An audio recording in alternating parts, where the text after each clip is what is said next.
Então, povo, feita essa introdução referente à responsabilidade civil extracontratual subjetiva, a gente vai passar pelo primeiro elemento que se extrai do artigo 186 do Código Civil, que é a conduta, tá? Cumpre eu ressaltar para vocês que a gente já trabalhou alguns desses conceitos em sala de aula, mas para facilitar o nosso entendimento, no modo geral, eu estou retomando esses pontos, tá? E a gente vai ter aí também todo o programa da responsabilidade civil extracontratual subjetiva em videoaula. Então, facilita na hora de vocês estudarem e caso tenham alguma dúvida, vocês devem me enviar lá pelo grupo do WhatsApp ou diretamente por e-mail, fiquem totalmente à vontade, tá? Então vamos trabalhar especificamente o primeiro elemento, que parte da doutrina não vê esse elemento como uma questão da responsabilidade civil extracontratual subjetiva, eles já vão diretamente para a culpa. Mas o Sérgio Cavalieri Filho, e como vocês sabem que é o autor que eu acabo adotando mais, ele verifica esse primeiro elemento da interpretação do artigo 186, tá?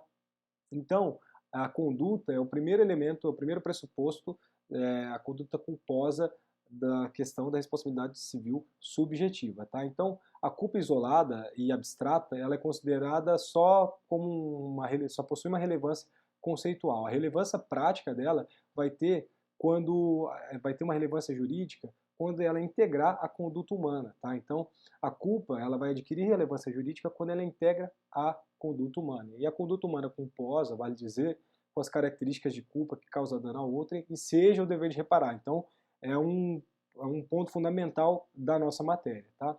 Isso está previsto, como eu havia dito, da interpretação do artigo 186 do Código Civil, que ele vai se referir ao elemento da conduta humana voluntária ao falar em ação ou omissão.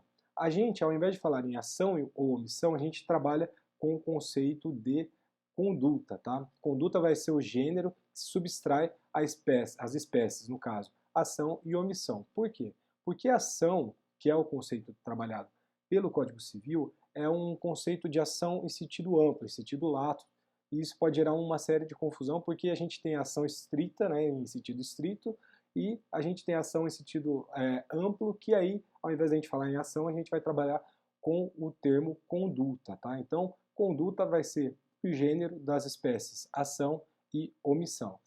O que seria a conduta? Então, pode-se entender por conduta o comportamento humano voluntário que se exterioriza através de uma ação ou omissão produzindo consequências jurídicas. A ação ou omissão é o aspecto físico, objetivo da conduta. E a vontade é o aspecto psicológico, ou seja, o aspecto subjetivo da conduta. Então agora vamos partir para o que seria a própria ação, tá? A ação, querendo ou não, como a gente já sabe, é a forma mais comum de exteriorização da vontade da conduta, porque fora do domínio contratual as pessoas estão obrigadas a abster-se de determinadas práticas, atos que possam lesar seu semelhante, tá? Isso é o que a gente vai chamar de dever geral de abstenção, e esse dever geral de abstenção se obtém através de um fazer, tá? Então, a ação é um movimento corpóreo comissivo, positivo, e a omissão, por outro lado, é uma forma menos comum da própria ação, tá? Mas essa omissão, aliás, da conduta, desculpa, mas essa omissão é uma forma menos comum do comportamento e ela se caracteriza pela inatividade, ou seja, a abstenção de alguma conduta devida é aquilo que se faz não se fazendo, tá? Então, só para ilustrar para vocês, um exemplo de ação é você fazer a destruição de coisa alheia, morte ou lesão corporal causada em alguém e assim por diante. Já um exemplo de omissão seria, imaginemos uma hipótese, uma pessoa cega estava atravessando a rua, você sabia que ela estava atravessando num lugar inadequado, um lugar inapropriado, local proibido, e há um risco iminente daquela pessoa ser atropelada e ela de fato vem a ser atropelada, vem ser atingida brutalmente por um veículo e acaba falecendo. Então, você deveria ter uma postura que você não adotou. Então, esse ato é um ato omissivo para o nosso ordenamento jurídico, tá?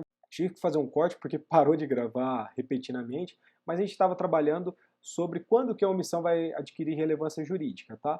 Por quê? Porque, via de regra, a própria atitude negativa por si só, ela não pode gerar o dever de indenizar, porque do nada nada provém. Então, quando que a omissão vai ganhar uma relevância jurídica?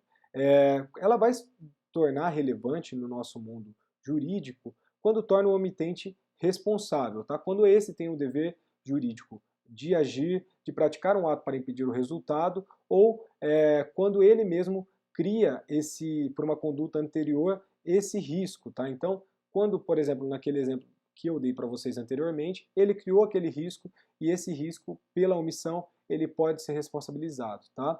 Então, da onde que vai advir essa responsabilidade civil por omissão? Da lei, tá? Do negócio jurídico ou quando o omitente cria esse risco da ocorrência de um eventual resultado, tá? Em casos tais, não impedir o resultado significa permitir que a causa opere. Então, o omitente coopera para a realização do evento ou uma condição negativa, ou deixando-se de movimentar ou impedindo que o resultado se concretize. Só para exemplificar para vocês, uma desses casos que decorre da lei é os pais, né? Somente os pais eles respondem civil e penalmente pela omissão de alimentar os filhos, tá? Um outro exemplo é o médico que tem a obrigação, está distrito ao atendimento do paciente e não o atende. Então, ele vai responder pela falta do atendimento porque assumiu essa posição de garantidor ou de garante de não ocorrência do resultado e assim por diante, tá? Então, em suma, só pode ser responsabilizado por omissão quem tiver o dever jurídico, vale dizer, estiver numa situação jurídica que o obrigue a impedir a ocorrência desse resultado. Se assim não fosse, toda e qualquer conduta omissiva seria relevante e, consequentemente, todos teriam que prestar contas para a nossa justiça. Então, a gente verifica que a nossa omissão vai adquirir uma relevância no nosso mundo jurídico quando uma pessoa tem o dever jurídico de agir, quando praticar um ato para impedir o resultado, né, quando tinha que praticar um ato para impedir o resultado, e também quando o próprio omitente cria um risco de ocorrência de um resultado, tá? Agora, só para a gente dar uma pincelada sobre fato próprio de outrem e da coisa.